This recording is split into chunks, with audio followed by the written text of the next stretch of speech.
Emancipated Studios presents Fatherly Advice with Uncle Stu.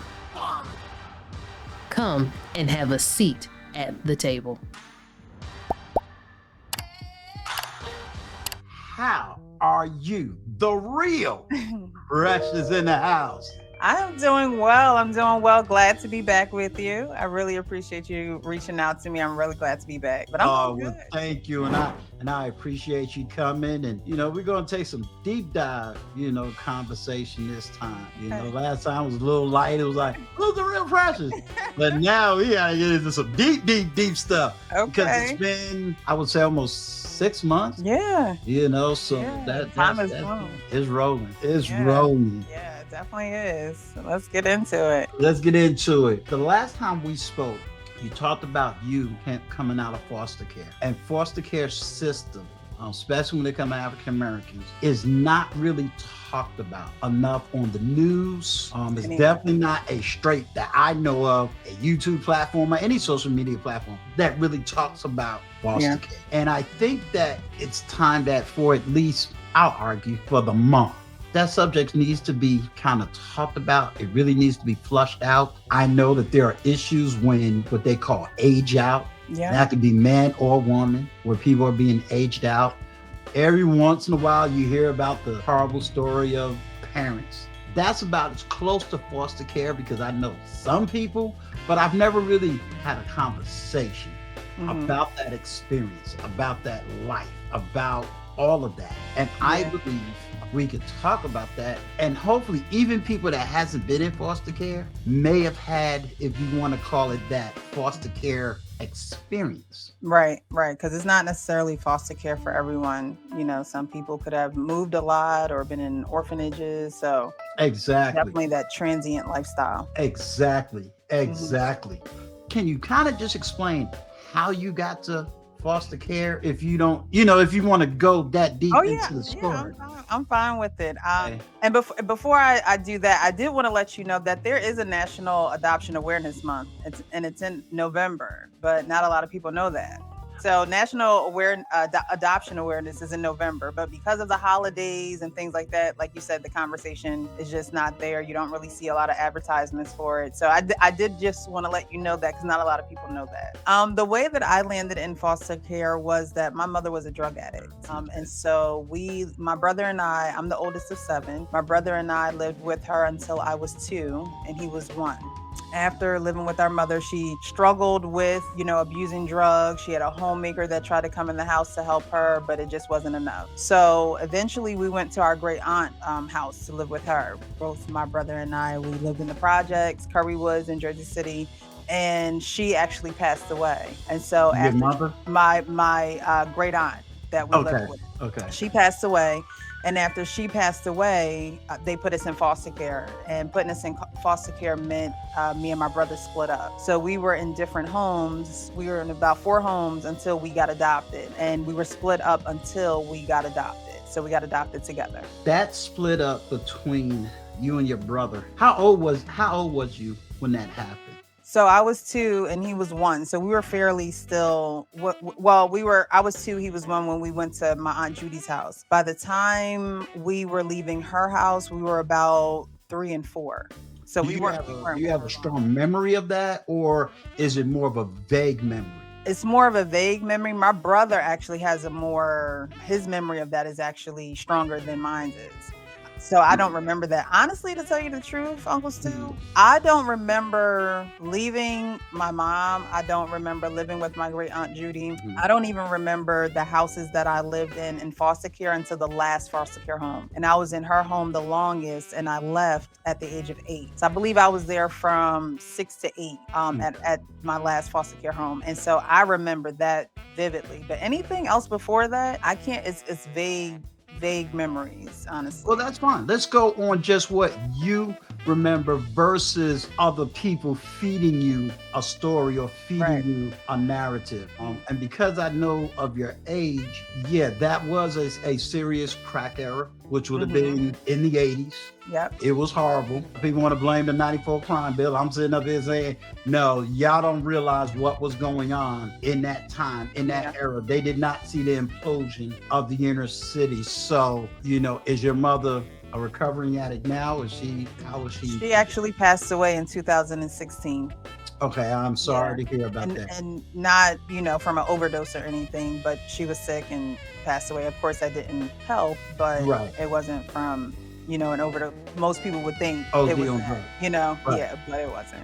Let's take the 15-year-old young Precious. Who is that 15-year-old and then growing up to, say, 18? The 15-year-old Precious, she played basketball. And so she was also in the marching band. At 15, I didn't want to be a part of the popular crowd. I kind of just trailed blazed my own trail. My parents were very protective over my brother and I, very protective. We lived in the house where, there was blocks on the TV, on the internet, everything was monitored. So we lived a very sheltered life. And so it was almost like going through the motions. I was very, I wouldn't say shy, but I was very to myself. Again, I played basketball. I was social, but to a point.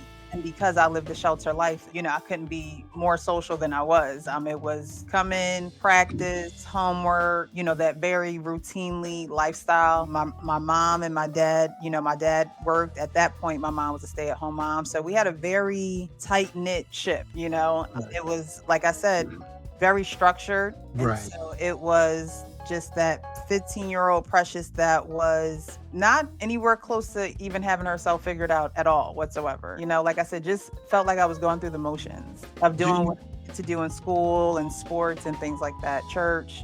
Do you think she's figured out now? Oh, yeah. When did that transition started? That transition started actually when I started to go to therapy. Okay. Adoption was actually traumatic for me. My last foster care home, like I said, I don't remember leaving my mom. I don't remember my great aunt or any foster care homes before that. Right. But that last foster care home was home for me. Like it felt like home. You couldn't tell me I was leaving. You couldn't tell me that my foster mom, Bernadette, wasn't my mom. Right. It just worked for me. It stayed with me because there weren't discussions about it in the home. There wasn't, I always wrote and got my feelings out that way, or I would read, but I wasn't very vocal about how I felt. And so it didn't start turning around for me until I went to therapy. Okay. I was actually in a relationship and the guy was like, you seem angry. Like you seem like something's wrong with you. And I couldn't deny it. I couldn't, try to wiggle out of it because I knew that there was something wrong. And so I started going to therapy and, it took a few tries before I found someone that I was comfortable with. But even the appointments that I were going to and they weren't, my therapist that I would stay with, I still took a lot out of it because it helped me sit. It helped me relax. It helped me breathe. It helped me speak to someone that wasn't even attached to my life, to anything. And so I felt comfortable enough sharing it with that person on the other end. And then, like I said, I found someone that I was comfortable with. And so, I continued to go to her, but it didn't turn around. And I didn't go to therapy till I was around 2021. So around that time and emotionally, I was putting myself together. I want to take the deep dive because I do plan to speak on this subject, the angry Black woman. You said your boyfriend recognized you being angry and you received what he had to say and you went and got help. Yeah. From your experience, do you see that women are angry and need help, or is that a trope? No, I do see that women are angry and they need help. We always talk about accountability, and we as women can invest in everything else, our hair, our nails, purses, even buy your first home, right? You're investing in real estate. But none of those things, no matter what you invest in on the outside, if you're not invested in yourself on the inside, it's going to come out on the outside. And a lot of women want to be the boss chicks, and it comes out in that way. And they think that that's very positive for their life, not realizing that, again, if you're not taking care of the inside, all of those outwardly possessions aren't going to feel good after a while. You're always going to be trying to find enough, find the next thing. And you have to clear it. I always say clear in the pipes. When you have a clog in your pipes, your water is not going to run through, clear. It's not even going to come through. Right. until you unclog those pipes. And so I recommend that women be accountable and aware. And the thing is, women are aware. It's not that they're not aware. They're very much aware. They just don't want to look in the mirror and actually face the truth. They don't want to unpack that because it might take a lot of unpacking. We go on vacation. Sometimes you don't want to unpack that bag as soon as you get home. You might put it in the corner and be like, I get to it on the weekend. But when it comes to yourself, you got to get to it right away. You can't let it sit, because you go on another trip, you're going to still have the same bag from the last trip. So, and I always say pack light, be able to unpack your bag, be able to get those things off your chest, be able to actually speak to someone and trust someone, because it's rooted in untrust too. I didn't really trust a lot of people either because I wasn't sure of myself. So if you don't take those steps to do that, then the anger is going to be there. It's just going to come out in ways that you think you're doing good for yourself and you think you're progressing, when really, again, those outwardly possessions aren't going to feel as good if you don't take care of yourself. So those outwardly possessions is really nothing but a band-aid of what's going on deeper inside. Right. You also talked about trust. Where do you think the mistrust came in at for you as an individual? For me, well, I can say when I was in foster care, I trusted. Okay. When I transitioned to adoption, because I couldn't speak about my emotions, and because when you're adopted, an older adoptee, I was 9 when I was adopted. So I had a life prior to being adopted. But when I was adopted, it almost seemed as though we were supposed to carry on with our lives and not be able to address our life prior. It's almost like you're our kids. We're, going to provide you with this great life. Let's move on. And for me, that was hard because, like I said, my last foster care home was home for me. Emotionally, I was okay. I was happy. I was, I didn't want for anything. And in my mind, I was able to just be a kid. Now, I was in Jersey City. The surroundings to me, I go back to Jersey City today and I'm like, wow, like I really lived here. Right. I wouldn't want to live there today, but those things weren't on my mind as a kid, as I was being a kid. And so not being able to address those things and bring them into the reality of the adoption, because you do have to mesh the two in order for the child to feel confident in their identity. And so not being able to talk about those things and the conversation not really being initiated, for me, gave me the feeling of, well, I can't trust you emotionally. And so there was a void there. There was a disconnect there.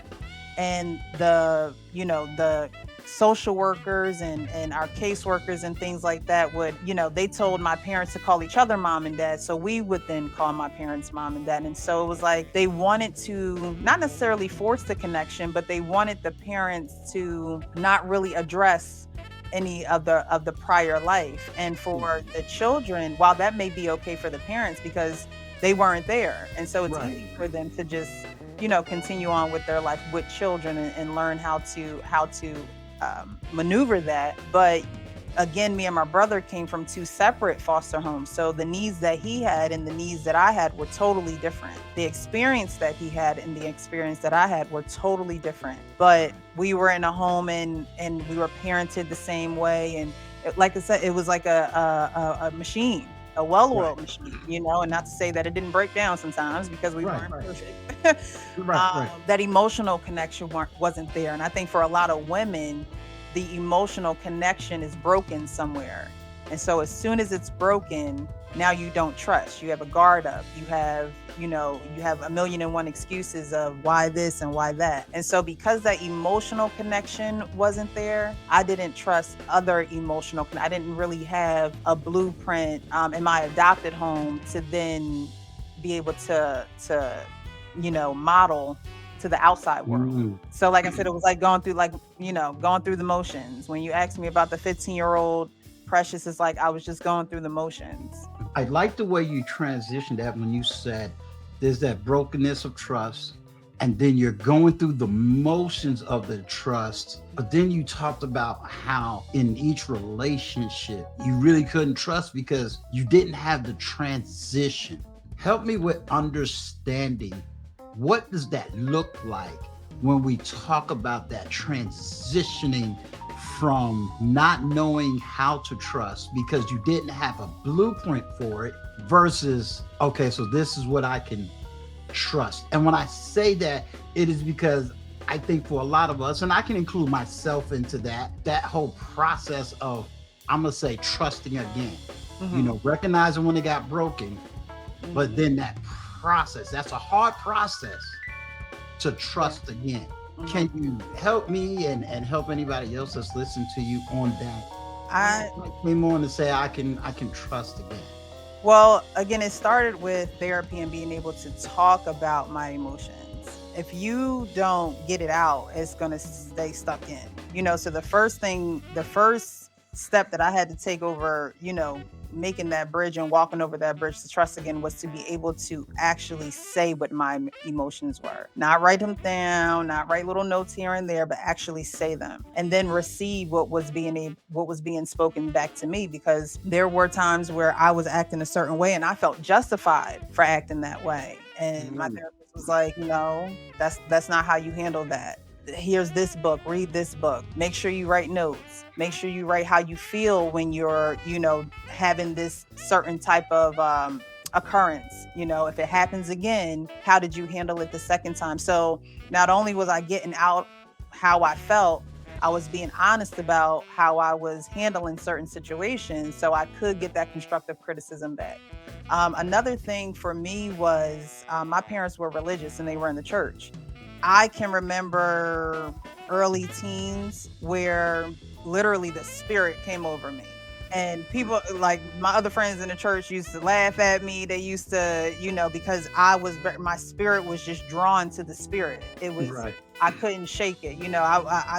There were times I was fooling around with the kids in the pews too, but right. There were times where I was very tapped in. And I think because reading and writing was a go-to for me, being able to read certain scriptures to, literally hide them in my heart when I didn't have the emotional connection with my parents, it was like I can read a proverb and feel reassured. I keep things posted, so I have to read them again and again and again. And so that repetition of reading, things that really comforted me and made sense to me, helped me as well. So it was a lot of getting in touch with my emotions, being able to admit certain things and be honest. I say have hot conversations, honest, open, and transparent conversations, right, to then receive it and then put it in application. You know what I mean? And you're not going to, I didn't get it perfect the first time. I didn't get it perfect the second time, but I continued to do it. It became part of my daily regimen. I mean, that's just how I am today. I wake up and I read things that's going to encourage me, that's going to, talk to me in the way that I need to be moved throughout the day or whatever I'm working on, but the ability to speak through that has to be a constant. It has to be a constant for women, because women like to hold things in. We have wounds, you know what I mean? And everything that we give birth to isn't beautiful. It just isn't. So we have to understand that we receive a lot and there's some things that we just need to let go, but that it starts when we're honest about it and we can speak about it. You talked about relationship and you're doing something or I heard you say something that's pretty unique. And I have to give credit to the first gentleman that spotted something. I'm going to use the word submission because I think you did do that.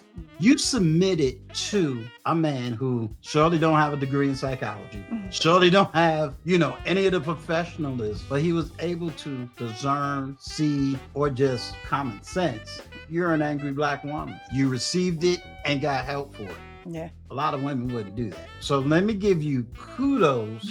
Thank you. And being able to hear that, because I do hear that echo on and offline. Black women ain't listening to me. I hear it on and offline, where I do think there's a large number of Black men that want to be with their Black sisters. Oh yeah. Between that time, your therapy, how has relationships been for you? I have good relationships. However, what I will say is because I'm so tapped into myself, that can attract a lot. But then once they see how, and when I say into myself, I don't mean superficial. Self-centered, it's all about you. Yeah. Right. When I say that, I mean I'm very spirit-led, and so I'm the person that is going to assess certain situations not always according to my feelings, but also according to my spirit. Because people don't know how to let go, or how to let go in a healthy way, I should say, because I've learned how to let go in a healthy way. When you don't learn how to let go in a healthy way, that triggers something within you. Because in relationships, we would like them to work till marriage, right? Like ideally, marriage is the goal in my head. But every man that I have encountered hasn't been my husband. And I Mhm. think that is something that women need to tap into a little bit more. I think women try to push and make things work with certain men that they shouldn't try to make it work with. And for me, I can see that very upfront because I have a father. And so me, it's dating has been good and relationships have been good. But what I will say is there's no one that has stuck. And I'm okay with that. I'm not, Mhm, mhm. my Right, time right. will come. I believe in divine timing, but I do believe that we as women need to know that yes, the goal is marriage, but when you see that it is not working, do not try to force it to work. Be okay with being what it is and not what you necessarily want it to be, because it won't be good for you or the other person in the relationship. I believe in being equally yoked. I haven't been equally yoked with anyone so far. Let me ask you a question. You talked about having a relationship, and you're saying when that other person sort of got healed, got revelation, whatever terms that we want to use, Mhm. then all of a sudden the relationship went to the left, went to the right. Some people can interpret that as a man that leveled up and he realized, hey, I kind of don't need you no more. You did what you had to do. I'm Mhm. out. You have an old school song of, the woman that comes home and the cleanup woman. Mhm. She cleans up the man, but she cleans him up for another woman. Do you feel that somehow you became that? Or have you truly just gotten comfortable with whatever relationship you're in? It's just a time frame and it just never manifests in itself in the end. Yeah, I'm not one to say I wasted my time with so and so. Okay. That's not how I see that. Again, I believe in divine timing, and so whatever I have gone through, I look at it as though I needed a lesson. I needed that lesson. I needed to learn this, or I needed to experience this, or I needed to be in this place. I never look at it like I wasted my time with someone. Now I am going to be into myself, Right. but I if I can't help, I don't harm. So anyone that has experienced me knows that my heart is in the right place. Hmm. So it's not that I'm ever, mad or angry that something didn't turn out the way that ideally, what the goal was. It's Hmm. always all of it is working to me and the way that I see it. So being patient, to me, love is patient. It's one of the first things that love is. And so Right. I'm patient. I'm not necessarily out here like I gotta find a man. No, he's gonna come. He's Right. gonna Do you come. want children? I I do want I do want one more. Okay. How old Mhm. is the one that you have now, if you don't mind sharing? 11. Okay. Mhm. All right. Yeah. Well, you're bringing me flashbacks when I think about my Jen 11 now. she she's 27, so I gotta get ready for graduation. So yeah, but I remember. I Yeah. So remember. So yeah. where is Precious looking to go within the next 5 years? I want to have a couple of books published. Okay. For sure. I want to be able to speak to the adoption and foster care on a broader level, whether that be in schools, whether that be hooked up with some agencies, adoption Mhm. agencies, or even starting my own, support groups for adoptees, and being able to mentor them, speak to them. That's within the next 5 years. Putting those things into work now definitely would definitely get me started on the right track. If you had to speak to, quote, the African American community right now, and again, I haven't pulled up any data statistics yet, but if you had to speak to the African American community, how bad is it when we talk about the Black community and adoption, or the Black community and foster care, or becoming foster care parents? Is it as bad as sometimes it's reported, Or is that just extreme situations that's going on? Like what,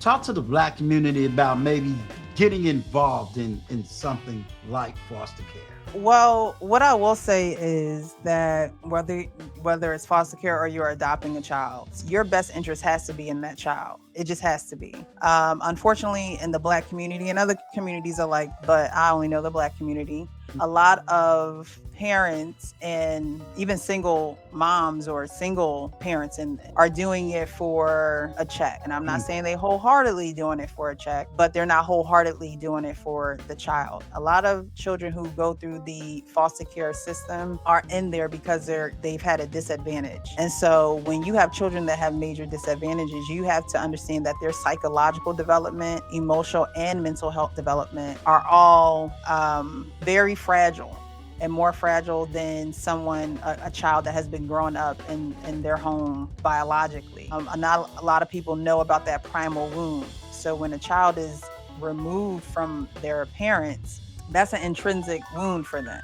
They become anxious. They cry forever, or they act out as they get older. They're acting out because now you're not connected to something that you're biologically connected to. You're around foreign people.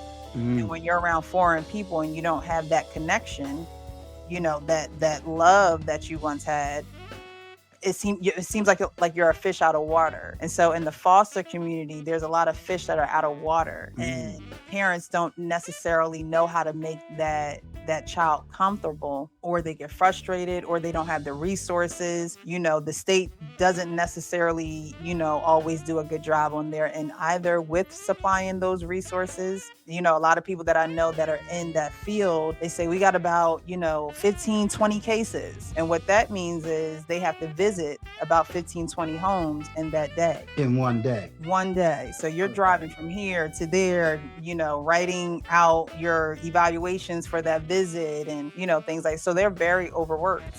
And I'm sure underpaid. So if you are going to find yourself in the place of a foster parent, just know that you're going to have to seek after other material and literature and education to really tap into what the child is going through. It's not about you anymore. It's not even about the money that you're getting. Yes, the child needs to be taken care of, but the child needs to be taken care of mentally, emotionally, and spiritually. And I think that goes remiss. A lot of people just think, oh, that child just needs a roof over their head and constant food, and because they may not have been getting that from where they were at. And so you think that if you're doing those basics, at least you're giving them more than what they had, but you need to give them extra. And that's not necessarily the thought process all the time, because foster care is also temporary. If you're not fostering to adopt, that child is going to your house for 6 months to a year, if that, and they are going to another house. You have some foster care children who run away, so you have to, for one, we talked about, therapy and things like that. Right. You have to be able to, say, can I truly give this child what they need? And am I open to receive, what I need in order to be able to teach or love or show compassion to the child?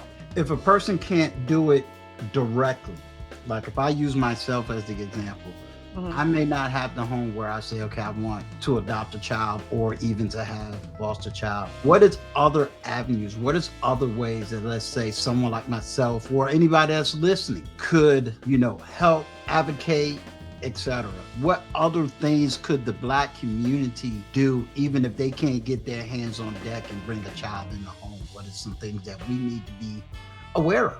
Honestly, just seek after so every county should have a family services.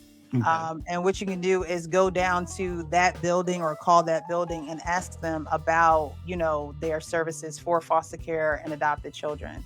Do they offer any programs? Do they offer any support groups? If they do, you may want to volunteer. I know that when I was in foster care, when we would travel from house to house, we would travel with our belongings in a trash bag. So an initiative for foster care agencies all around the world is always, being able to provide proper luggage for children who are moving from one home to another, because you put a child's stuff in a trash bag, and of course as a child you're thinking it's just a bag, but as you get older you're like, wow, I wasn't even valuable enough to get a bag that closes with a zipper.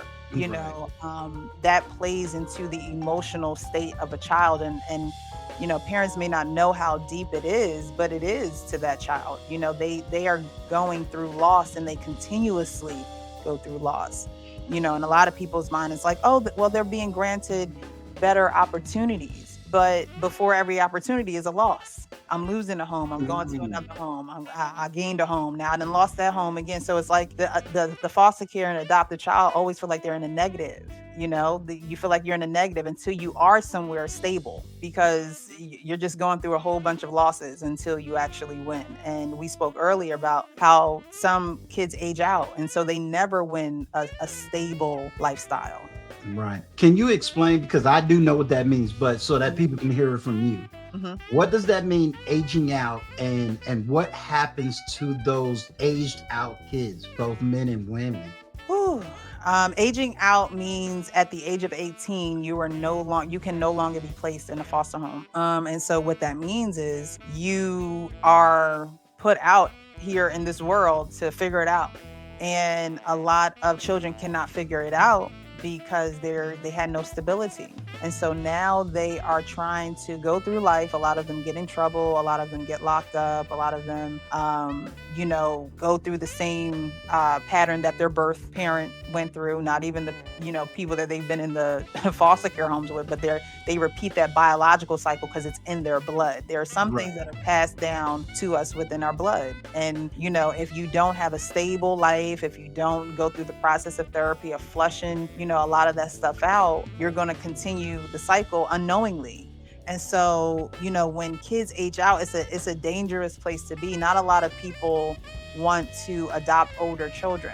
I was 9. I was considered an older child. My mom said that they actually were looking to adopt a baby. Throughout the adoption process, they have this picnic where all these kids need to be adopted. All these foster kids are there, and my parents saw me, or my mom saw me, and they said, well, she has a brother. So not only did they want to adopt a baby, but when they did adopt us, they adopted 2 kids. A lot of people just do not, they're not quick to bring a teenager into their home, because it would take too much unpacking to actually, get that connection with that teenager. And honestly, it seems like a tall order, but at the end of the day, a foster child or a child that's been adopted, all they want to know is that they are good enough. Everything in their life makes them feel like they're not good enough.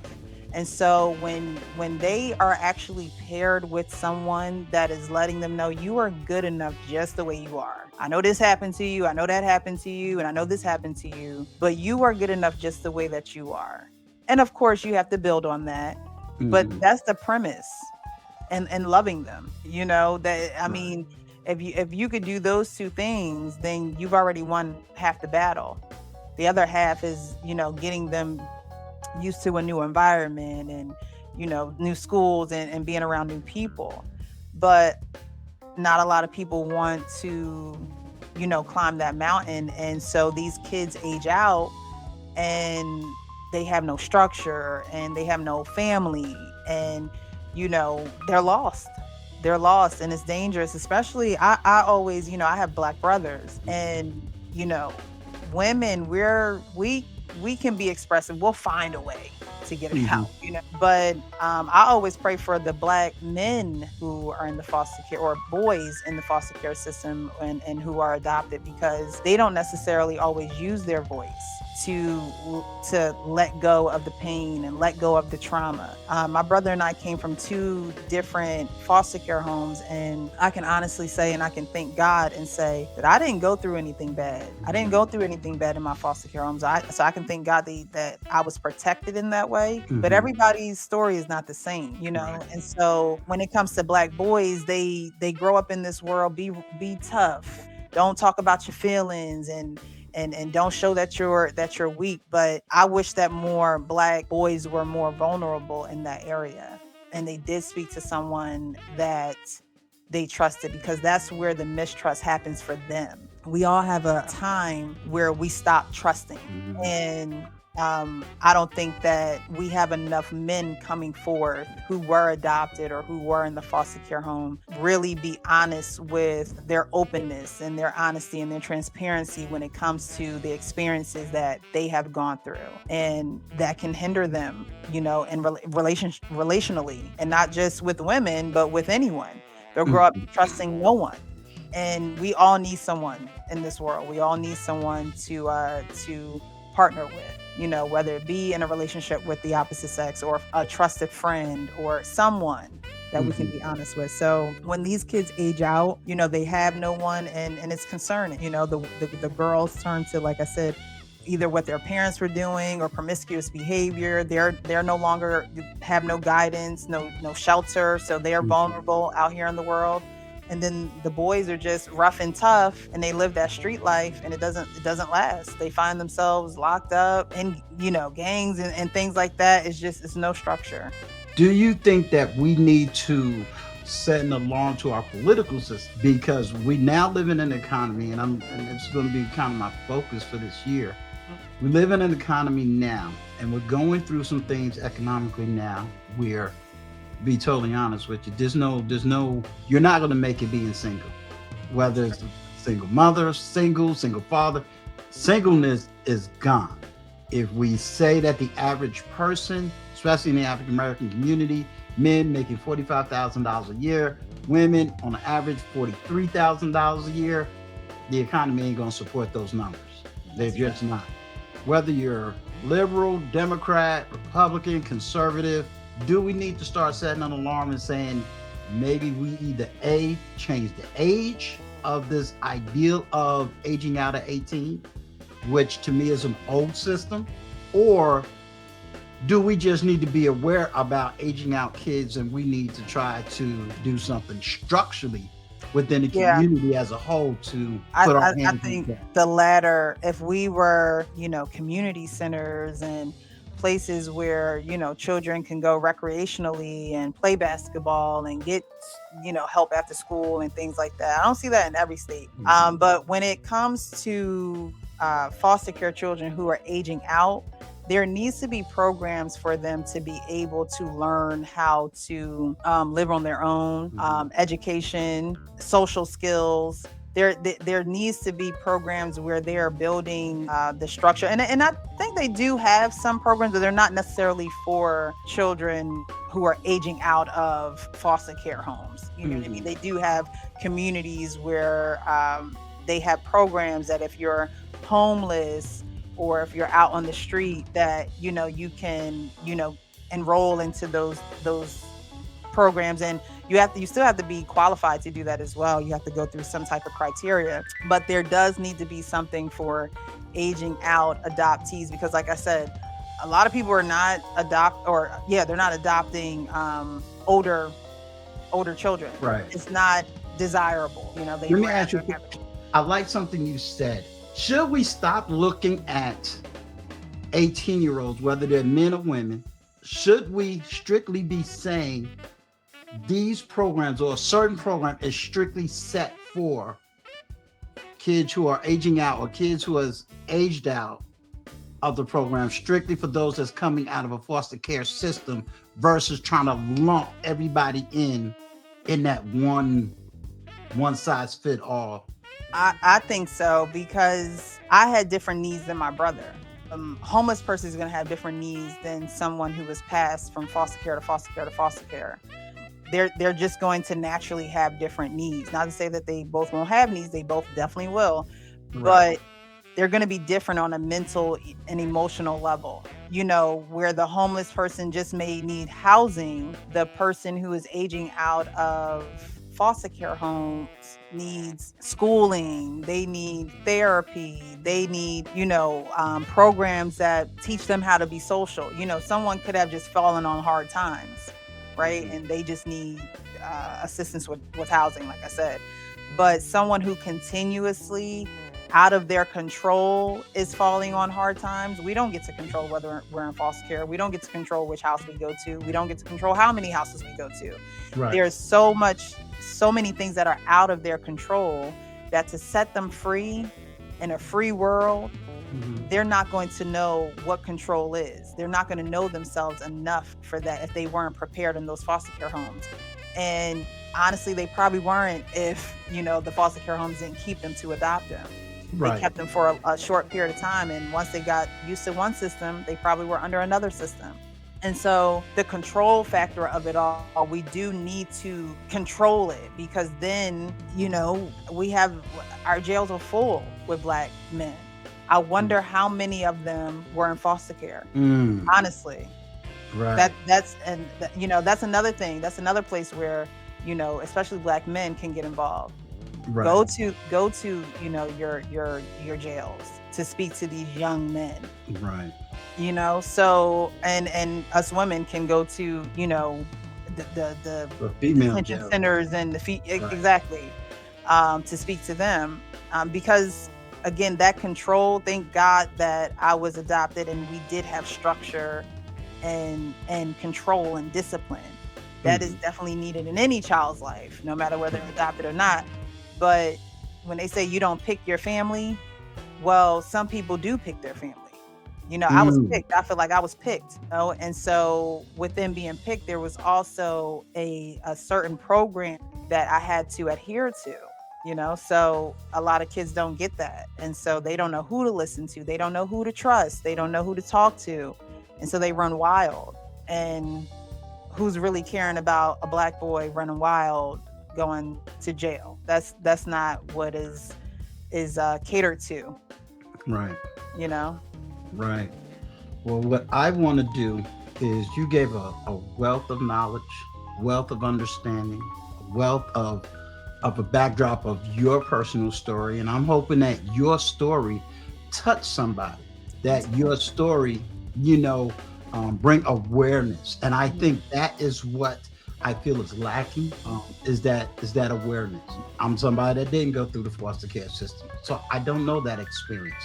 I'm someone who did grow up in a 2-parent home, so I do know what a structured home looked like.